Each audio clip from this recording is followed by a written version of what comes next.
சுண்டக்காய் குழம்பு செய்கிறதுக்கு இந்த மாதிரி ஃபுல்லாக கட் பண்ணாதீங்க. இந்த மாதிரி ஹாஃபாக கட் பண்ணிக்கிட்டிங்கன்னா உங்களுக்கு கசப்பு இல்லாமல் நல்லாயிருக்கும். தாளிக்கு கொஞ்சம் கருவேப்பிலை, சின்ன வெங்காயம், ஒரு 2 பல் பூண்டு எடுத்துக்கோங்க. கொஞ்சமாக தக்காளி எடுத்துக்கோங்க, சின்ன பீஸாக கட் பண்ணிக்கோங்க. தாளிக்க நல்லெண்ணெய் விட்டுக்கோங்க. எண்ணெய் நல்லா சூடானதுக்கப்புறம் கடுகு, உளுத்தம்பருப்பு, கடலைப்பருப்பு சேர்த்துக்கோங்க. கொஞ்சமாக வெந்தயம் சேர்த்துக்கோங்க. இதெல்லாமே கொஞ்சம் நல்லா பொரிஞ்சு வரட்டும். அப்போது ஒரு வரமிளகாய் சேர்த்துக்கோங்க, காம்போடு சேர்த்துக்கோங்க. அடுத்து கட் பண்ணி வச்சுருக்க சுண்டைக்காவை சேர்த்துக்கோங்க.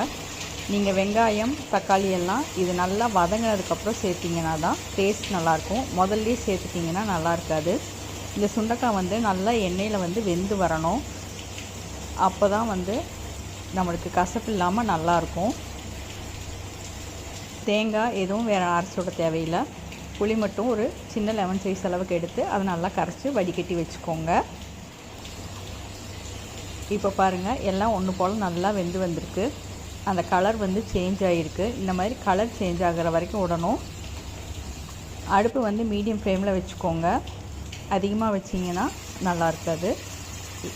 சுண்டைக்காய் வெந்ததுனால இப்போது நம்ம வெங்காயம், தக்காளி, பூண்டு எல்லாத்தையும் சேர்த்துட்டோம். இது சேர்த்து நல்லா ஒரு தடவை வதக்கி விடுங்க. ரொம்ப நேரம் வதக்கணும்னு அவசியம் இல்லை. அடுத்து நம்ம கரைச்சி வச்சுருக்கிற புளியை சேர்த்துக்கோங்க. குழம்பு மிளகாய் தூள் சேர்த்துக்கோங்க. உங்கள் வீட்டில் அரைச்சதே சேர்த்துக்கோங்க. தேவையான அளவு கல்லுப்பு சேர்த்துக்கோங்க. இதை நல்லா கலந்து விட்டு இன்னும் கொஞ்சம் தண்ணி விட்டு மூடி போட்டு வச்சுருங்க. அது வந்து நல்லா வேகட்டும். இந்த மாதிரி கொதித்து வேகணும். இதில் கடைசியாக போடுறதுக்காக ஒரு பொடி செய்யலாம். அதுக்கு 1/4 டீஸ்பூன் வெந்தயம், 1 டீஸ்பூன் கடலைப்பருப்பு, உளுத்தம்பருப்பு சேர்த்துக்கோங்க.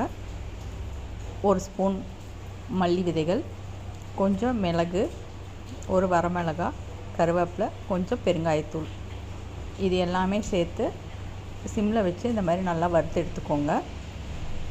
அதிகமாக சேர்க்க வேண்டாம், அளவாக சேர்த்திங்கன்னா போதும். இது கொஞ்சம் ஆறுனதுக்கப்புறம் மிக்சியில் போட்டு இந்த மாதிரி பரபரன்னு அரைச்சி எடுத்துக்கோங்க. குழம்பு நல்லா வெந்து வந்துடுச்சு.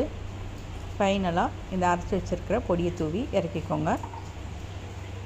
இது வந்து நீங்கள் 1 வாரம் வெளியே ஸ்டோர் பண்ணாலும் கெடாது. ஏன்னா ஃபுல்லாக புளியில் செய்கிறதுனால. அதனால தான் காய் வந்து நல்லா வேக வைக்கணும்னு சொன்னேன். நீங்கள் இதை வந்து டெய்லி கொஞ்சம் கொஞ்சம் கூட எடுத்துக்கலாம்.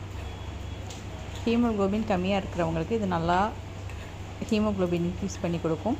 வயிற்றில் இருக்கிற புண்ணெல்லாம் நல்லா ஆறும். செய்கிறதுக்கு ரொம்பவே ஈஸி. ட்ரை பண்ணி பாருங்கள்.